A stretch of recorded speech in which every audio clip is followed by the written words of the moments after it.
Welcome to Dr. Jester, I don't know. Predicts the future? I mean, it ought to be a segment. Right? Oh well. From Smash JT. Exclusive breaking. Corinne Busche hired by Wizards of the Coast Skeleton Key Studios. Wizards of the Coast secretly hires Corinne Busche at Skeleton Key Studios. Okay, so... Yeah. I don't know how to put it. I think I'm gonna celebrate it. Here's the reason why.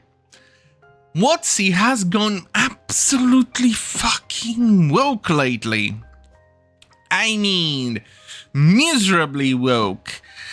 And their products have been lackluster to the point that they forgot to target the core audience. The core audience has left, and they're barely afloat by the woke people who just, well, they consume, but they are not they are not numerous enough to make them grow, and they are definitely really struggling. So with this, maybe we could see, eventually, I don't know, a Bioware-like situation. But let's see what Smash JT wrote here. Corinne Busche has been hired on by Wizards of the Coast. Yes, I have more info, but I'll save that for my story, because Legacy Media is most likely going to try and steal this one as well. Yes, exactly what they did in the previous stories that he and Grumps broke. Remember when they report on this, watch who they source. That would be interesting. Yes, very interesting. But then again, this is going to be a return to form for Wizards of the Coast. But before we continue with the return to form for Wizards of the Coast with this wonderful hire, here is something fucking awesome.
Right.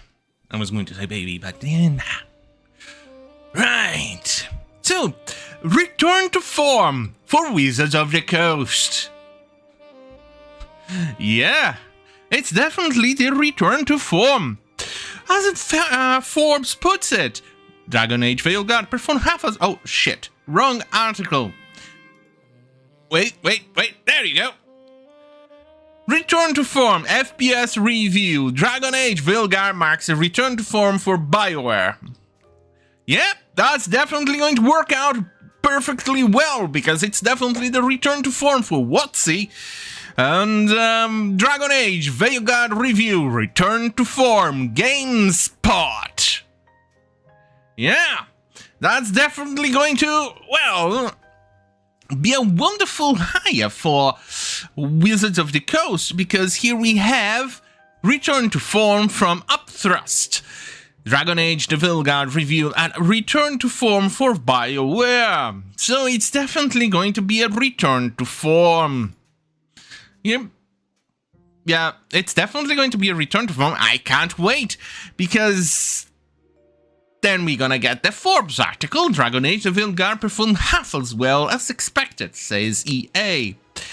This is going to look wonderful on Wizards of the Coast once this thing goes through. Oh, wait. Half? What do you mean, half? Oh no. Oh my. A new game, particularly one 10 years in the making, after the Game of the Year winning sequel, underperforming by a full 50%, is dire. You also notice from the wording that it says engaged, not sold. Uh-oh, Cheerios. Uh-oh, SpaghettiOs. Yeah, that one is not going to go end up well for Wizards of the Coast. I can't wait. What type of surgery scars, art and work are we going to get in there? After all, EA says Dragon Age the Vilgard sales are down nearly 50% from the company's expectations. This is from Games Radar Plus, if you doubt Forbes. Whoopsie daisy. Shit squeezy. Squeezio. Uh-oh. But then again, like I said, I'm not going to be sorry once Wizards of the Coast kind of fails. The same way Bioware is doing it. I think they're barely afloat right now, focusing on Mass Effect 5. But that one is not looking very good. They fired a bunch of people in Bioware. I'm surprised they didn't close the studio down right, because EA is notorious for that. Here's a good example of games journalist that once worked for publication, well, not technically this one, because I don't know, but either way, Screen Rant. Games journalist. Dragon Age Vilgard may have saved Bioware, but it shouldn't dictate its future. Right, so that one is from what, 2024, so it didn't age well, did it? Dragon Age Vilgard sales are down nearly 50% from the company's expectations. Yeah, that one didn't age well, did it? It did not save Bioware, not even a tiny little bit. Not even a tiny little squeezy. Nope. Here's what they said in the article back in 2024. That means at least since the notorious launch of Mass Effect Andromeda in 2017, Bioware has struggled to release something that has been generally warmly received by its fanbase. Well, turns out that Vilgard wasn't it. So this is not looking good. But here is a games journalist coming to terms that, yeah, Vilgard wasn't that good. PC Gamer. I'm haunted by the decline and fall of Dragon Age, and I can't help but wonder how it came to this.